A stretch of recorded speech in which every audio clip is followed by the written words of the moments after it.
Истрагата за пожарот во Кочанската дискотека Пулс ке се шири и сите кои се директно или индиректно инволвирани ќе одговараат. Без разлика дали е сегашен или поранешен функционер, за секој за кој ќе се обезбедат докази ќе се најде пред лицето на правдата, уверува министерот Панче Тошковски.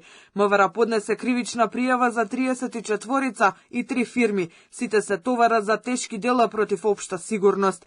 Еден од Министерството за економија се сомничи и за директно примање подкуп од сопственикот на дискотеката, кој барал да му обезбеди фалсификувана лиценца за угостител, иако условите за тоа објектот ги немал. Добро е што јавноста е будна, добро е што јавноста поставува прашања.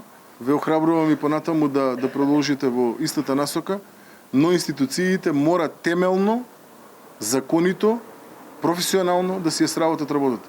Во оној момент кога ќе ги утврдиме сите потребни факти со предметниот кривично правен настан, соодветно и ќе постапиме во однос на сите оние кои што имаат било каква, дали директна поврзаност или индиректна поврзаност со предметниот кривично правен настан. Полицијата ги истражува и акциите и контролите кои МВР ги направила изминативе години во Кочанската дискотека. Според министерот за внатрешни работи, јавноста ќе биде сведок на брза, ефикасна и праведна истрага и порача дека нема веќе да има компромиси со правдата.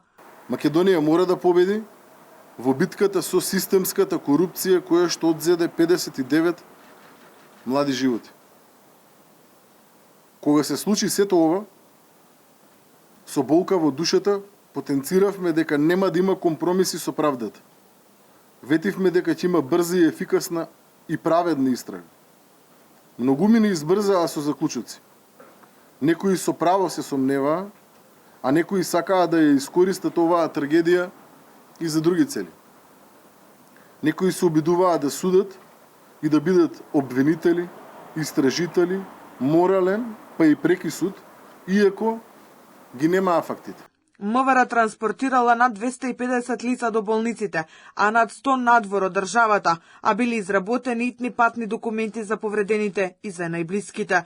За денонокното работење Тошковски ми е благодарен на полициските службеници.